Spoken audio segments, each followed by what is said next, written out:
In a later chapter, you expand on the long-term social and psychological impact of early trauma and the development of the default mode network that you were just talking about. So, yeah, what is the connection there?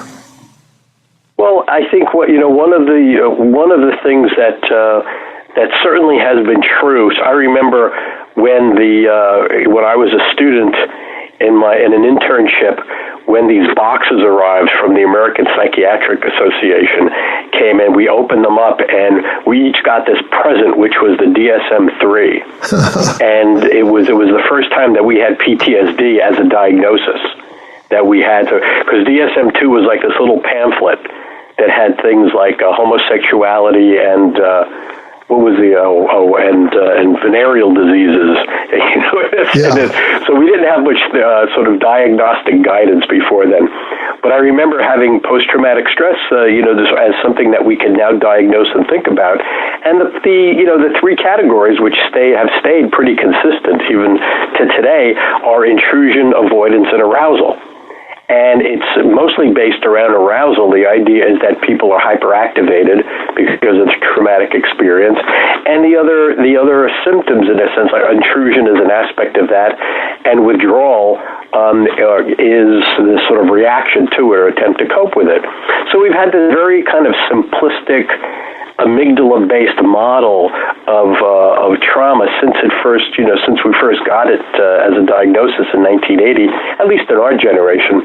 And I think when you look at these executive systems and think back of what we're dealing with in healing, trying to heal trauma, is that if you accept that the brain is a social organ, and if you accept something anywhere like what I'm hypothesizing as these different executive networks, then the inhibition of the default mode network and even the parietal frontal network by the primitive amygdala system, what that does is it really disconnects trauma victims from the group mind.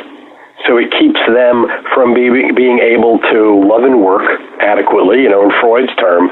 And it cuts them off from all of the salubrious effects of being able to be in relationships, affect regulation, developing narratives, co-constructing narratives with other people that help to regulate affect and all of that.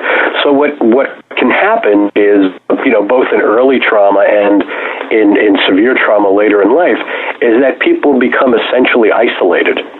And as Nietzsche said, you can find everything in isolation except sanity.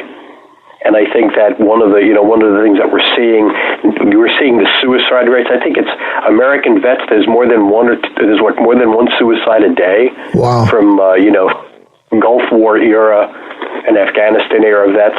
And I mean, what suicide is, it's an expression of no longer being needed by the tribe or no longer being connected to the tribe. Mm-hmm. It's sort of like with neurons, there's this process called apoptosis.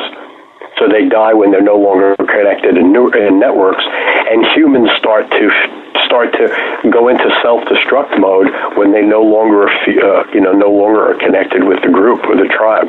Yeah. And so what I'm hoping is that people start to expand their idea of post-traumatic stress as there's a physiological, lots of physiological dysregulation, but the most devastating part of it and what keeps people from healing is not being connected with others.